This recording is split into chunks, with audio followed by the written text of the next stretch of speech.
Although I've done some recent drawings involving figures, I still feel rusty. It occurred to me that some practice was called for. Plus, I've always had extra problems with the male figure. So I whipped out Andrew Loomis's figure drawing for all it's worth. It's sort of a companion piece to his more massive, creative illustration, which focuses more on storytelling and advertising. A third volume, Drawing the Head and Hands, unfortunately isn't one I've ever gotten a hold of. They are relics from the 1940s, but it's not like the human figure has changed. This one includes useful info on proportion, perspective, mass, bone, and muscle. But I'd already chosen a couple of poses, so I went at it with my stacking point pencil.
This is Canson 90-pound drawing paper.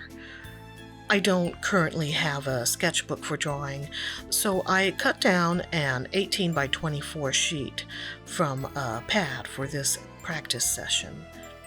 During my teens and 20s, I always had sketchbooks to draw and doodle in. Fortunately, I had access to art books like this one in our house and also at my local public libraries. These days, you can find plenty of art aids online, but there's something special about cracking open an old tome, shaking cigarette ashes from between the pages, reading crude notations next to the nudes, or detecting that faint whiff of weed. I'm talking about the library editions. Our house was cigarette-free.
While the Andrew Loomis books are great for reference, they aren't as anatomically in-depth as some others, being somewhat sketchy on musculature, for instance. So take advantage of what's available online.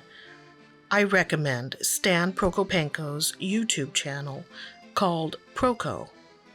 I have not experienced the premium courses he offers, but he has a lot of excellent free content available.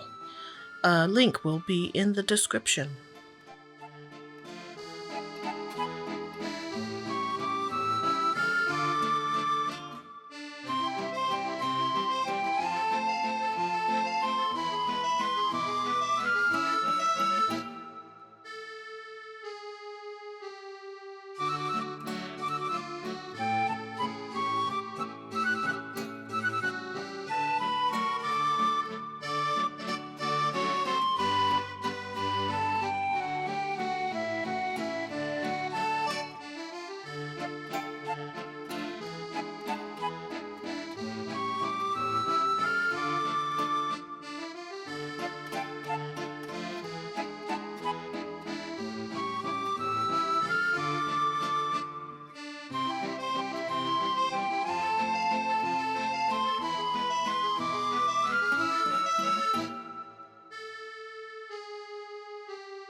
For the line work, I started with an 02 Pigma Micron, switched to an 03, then settled on an 05, which is what I was using there.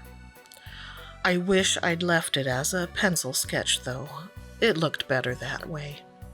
By the way, the unfortunate placement and posing of these bodies was not intentional.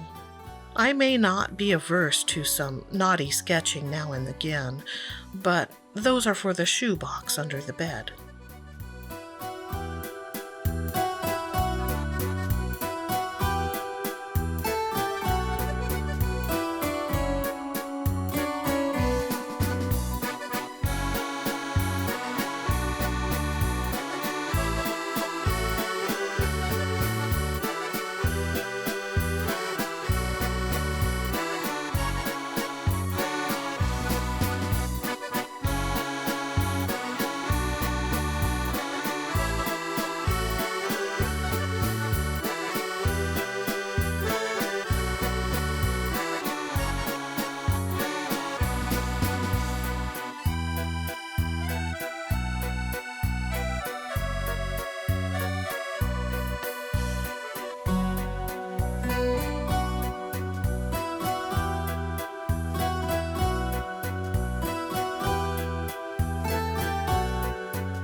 FYI, in today's nail report, the color here was Clean Color Nail Lacquer's Salsa, and since it bears no resemblance to a tomato-based condiment, I'm assuming it's named after the popular Latin dance.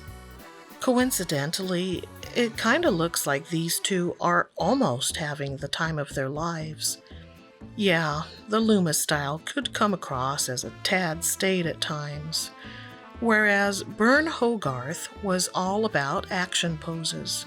He was the artist for the Tarzan comic strip during the 1940s. And since you don't want to ignore anyone with a name like Bern Hogarth, check out his book, Dynamic Figure Drawing.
I thought I was finished until it dawned on me that I'd forgotten a couple of details. I'm happy to share this figure drawing exercise. Until next time, keep things cleanish and stay artsy, my friends.